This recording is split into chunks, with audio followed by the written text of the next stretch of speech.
इसीलिए जो बात कही जाती है कि ईश्वर की शक्ति के बिना पत्ता भी नहीं हिल सकता है, क्या है इसका अर्थ? है कि सब में शक्ति का प्रवाह वहीं से चल रहा है। जो कुछ किया जा रहा है वो उनकी शक्ति से युक्त होकर के ही किया जा रहा है। जैसे हम बैठे हैं यहाँ, अब कहीं किसी ने सुंदर सुगंधित धूप जला दी तो उस गंध से वायु का ज्ञान हो जाता है। वैसे ही बुद्धि की कर्मजन्य एवं बदलने वाली जो तीनों अवस्थाएं, इनमें साक्षी रूप से जो विद्यमान अनुगत आत्मा है उस तत्व का अनुभव प्राप्त कर लेना चाहिए।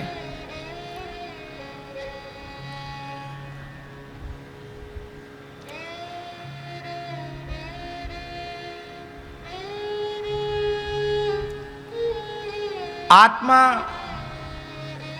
देहेंद्रियादि से सर्वथा पृथक है, लेकिन इसके बाद भी अज्ञानी जीव इस देह को तो अहम पद से अनुभव करने लग जाते, देह माने देह को आत्मा मानने लग जाते मैं, और देह से संबद्ध संसार को मेरा कहने लग जाता है। यही अविद्या माया का विस्तार है। इसलिए प्रहलाद जी कह रहे हैं, तस्मात् भवद्भिः कर्तव्यम कर्मणाम त्रिगुणात्मनाम बीज निर्हरणम योगा प्रवाहो परमो धियः। इसलिए सबसे पहले गुणों के अनुसार होने वाले जो कर्मों का बीज है उस बीज को तुम नष्ट कर दो, और इस बीज को नष्ट करने का ही नाम है योग। योग माने परमात्मा से जीवात्मा का मिलन, जीवात्मा परमात्मा का मिलन, इसी का नाम है।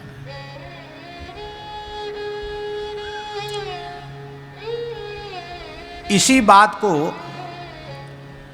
पूज्य स्वामी श्री राम सुखदास जी महाराज इन शब्दों में कहते थे। वो कहते थे,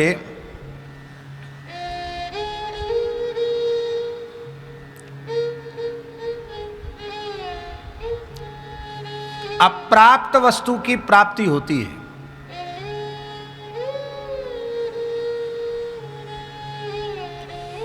और जो नित्य है, सर्वगत है, सर्वमय है और सर्वरूप है, सर्वत्र है, उसकी क्या प्राप्ति?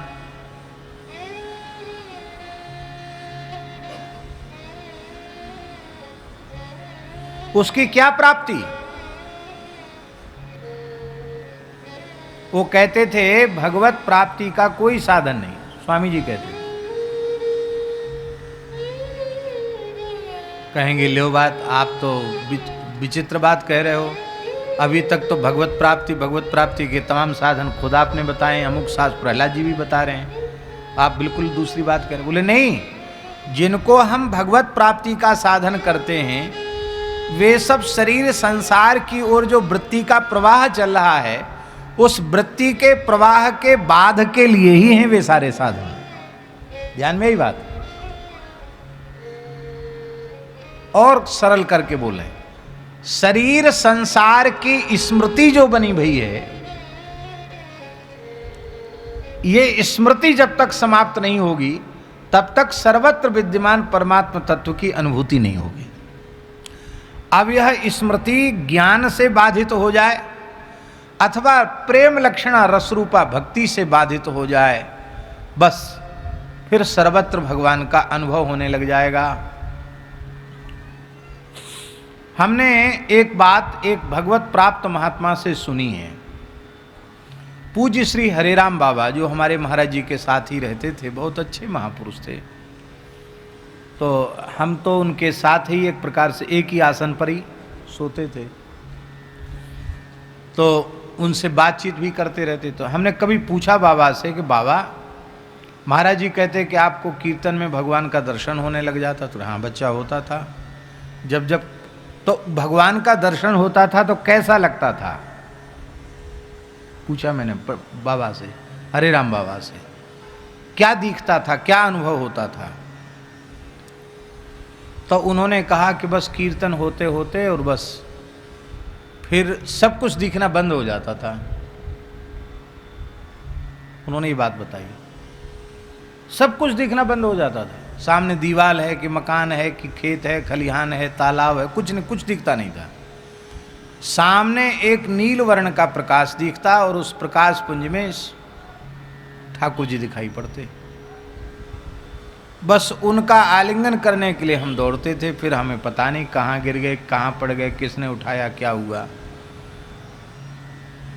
तो ये बात जो उन्होंने बताई और मैंने महाराज जी को भी निवेदन किया, तो ये बात पक्की हो गई कि जब तक शरीर संसार की स्मृति बनी रहती है तब तक उनको नहीं होता था वो अनुभव। और जैसे ही प्रेम में विभोर होकर शरीर संसार की विस्मृति हुई कि श्री कृष्ण दिखने लग गए। अब वो जिधर देखते हैं उधर श्री कृष्ण दिखाई पड़ते हैं। और ये बात ऐसी वैसी बात नहीं है। इसी गिरिराज जी में लक्ष्मण मंदिर में, सब्जी मंडी में जो लक्ष्मण मंदिर निर्वाणी अखाड़ा है, महाराज जी वहाँ विराजते थे। और श्री हरे राम बाबा, महाराज जी और पुजारी श्री रामचंद्र दास जी, चित्रकूट वाले पुजारी जी, हरे राम बाबा ने कहा कि जगन्नाथपुरी दर्शन करना है। महाराज जी बोले हमने भी नहीं किया है। पुजारी जी बोले हम भी चलेंगे। तो गिरिराज जी से जगन्नाथपुरी पैदल गए।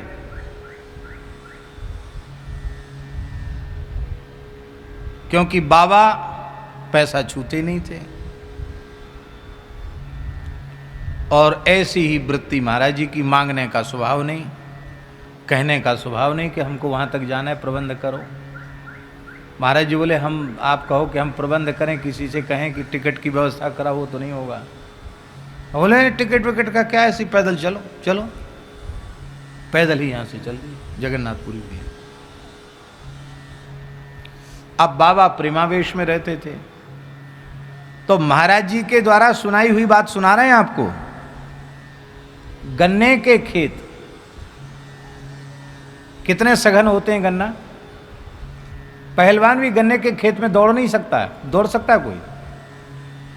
और बाबा को भावावेश हुआ तो बाबा दौड़े। अब सामने गन्ने का खेत है, तो महाराज जी कहते मीलों गन्ना का खेत बिछता चला जाता था। इतनी शक्ति उनके शरीर में आ जाती थी, आवेश में शरीर फट जाता, लोहू लुहान हो जाता। और कहते इस तरह से हम लोग कई महीने तक चले। और बाबा तो बाबा, एकदम प्रेमावेश की उनकी विचित्र अवस्था। और जगन्नाथपुरी के निकट ही पहुंच गए थे। करीब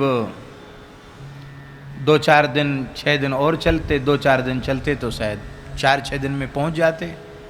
उसी समय जगन्नाथपुरी में एक घटना घट गई। अब किस सन की बात है ये तो कोई बैठे होंगे पुरी क्षेत्र के तो वो बता सकेंगे। एक बार बहुत बड़ा, मतलब रथ यात्रा के समय में बहुत साधु मारे गए थे। किस सन की बात है वो?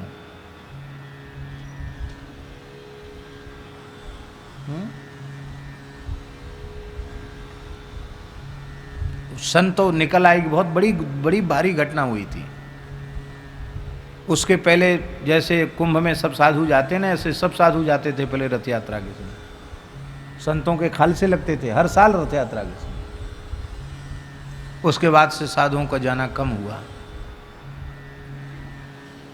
झगड़ा हो गया, झगड़े में किसी पंडा ने साधु को मारा, साधु ने मारा, पुलिस आ गई, पुलिस ने उसको मारा, ओ फिर गोली चल गई, तमाम लोग मारे गए।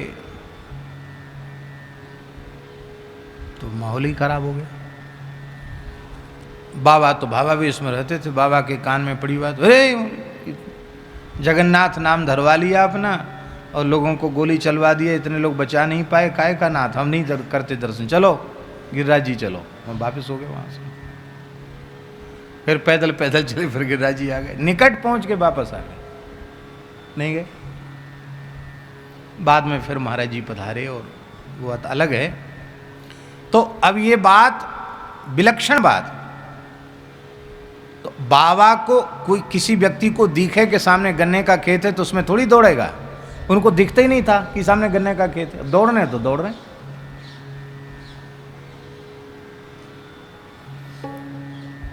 बनारस के पास में कोई गांव है, भैंसा गांव है, कौन सा गांव है, बनारस के आसपास की बात है, गाजीपुर क्षेत्र की बात होगी। एक बहुत बड़े पहलवान थे, बाबा को भावावेश, बोले हम पकड़ेंगे बाबा को भावावेश में, नामी गामी पहलवान थे उस जमाने के। तो बाबा का हाथ पकड़ा उन्होंने, बाबा भावावेश में दौड़ रहे थे, हाथ पकड़ा तो ऐसे गिरे जैसे किसी को बिजली का करंट लगे वो गिर जाए, 5-7 हाथ दूर जा करके वो गिरा। अरे बोले तो पूरा चलता फिरता बिजली का पावर हाउस है, तो बच गए हम। तो ये क्या है, ये उस क्षण की स्थिति है जब देह का अध्यास बिल्कुल भी नहीं है। तो उस स्थिति में केवल भगवान दिखते थे और दूसरा कुछ दिखता ही नहीं था।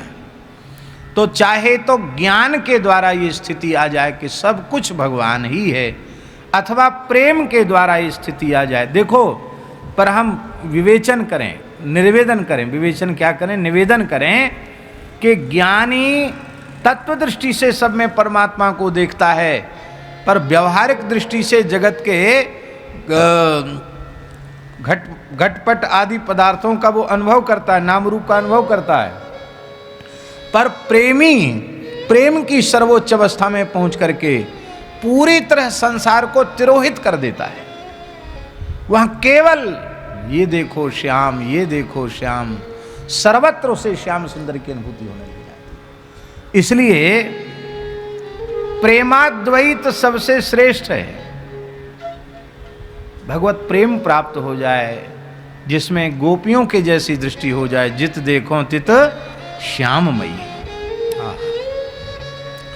तो जैसे ही संसार की ओर वृत्ति का जो प्रवाह चल रहा है, वो वृत्ति का प्रवाह जैसे ही रुक जाएगा, चाहे ज्ञान से रुक जाए, चाहे भक्ति से रुक जाए, तो सर्वत्र विद्यमान तत्व जो भगवत तत्व है उसकी सहज अनुभूति होने लग जाएगी।